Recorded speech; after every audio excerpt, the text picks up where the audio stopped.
આજે આપણે જે અહીંયા જનતા ડાયવર્ઝન ઉપર ઉભા છે ત્યારે અત્યારે જે સત્તા પર બેઠેલી સરકારને, અહીંના ધારાસભ્યોને અને સાંસદોને હું એ કહેવા માંગુ છું કે તમારો એક જ નારો હોય કે સૌનો સાથ સૌનો વિકાસ. તો કયો વિકાસ છે તમારો?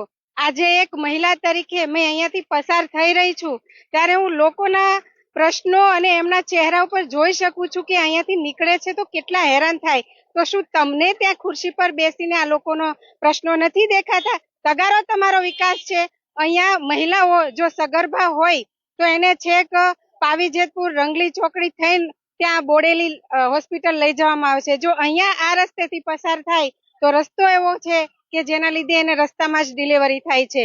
અને બીજું હું પૂછવા માંગુ છું કે જનતા ડાયવર્ઝન જો 5 થી 6 વખત તમે જાણી જોઈને તોડી નાખ્યું છે, છતાં અત્યારે આ જનતા ડાયવર્ઝન ચાલુ છે, તો તમારું સત્તામાં બેઠેલા સરકારનું ડાયવર્ઝન કેમ હજી સુધી નથી થયું? કેમ 2 વર્ષથી હજી તમારું ડાયવર્ઝન નથી થયું? કેમ તમારી પાસે પૈસા નથી? પૈસા છે પણ તમે લોકોના ટેક્સના પૈસા ક્યાં વાપરો છો એ હું તમને કહું છું. તમે લોકોનો અને જનતાના પૈસા ફક્ત તમારી રેલીઓ માટે, તમારી સભાઓ માટે અને તમારા પોતાના વિકાસ માટે વાપરો છો. જો હકીકત તમે જનતાની સાથે છો તો બસમાં બેસીને છોટાઉદેપુર થી વડોદરા જાઓ અને ત્યાંનું ભાડું આપો અને તમારો સમય આપો, તો તમે ખરેખર નેતા કહેવાઓ છો. એટલે અહીંના ધારાસભ્યો, સાંસદો અને સત્તામાં બેઠેલા લોકો સાંભળી લો કે એક મહિલાઓ અને રાહદારીઓ માટે અત્યારે બહુ જટિલ પ્રશ્ન થયો છે.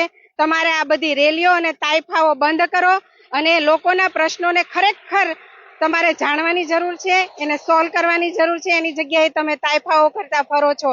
એટલે આજના દિવસે મારે એટલું જ કહેવાનું થાય કે તમારે આ જનતા ડાયવર્ઝન જે છે એ ચાલુ છે, પણ તમારું ડાયવર્ઝન તમે ક્યારે ચાલુ કરશો એ મારે જાણવું છે.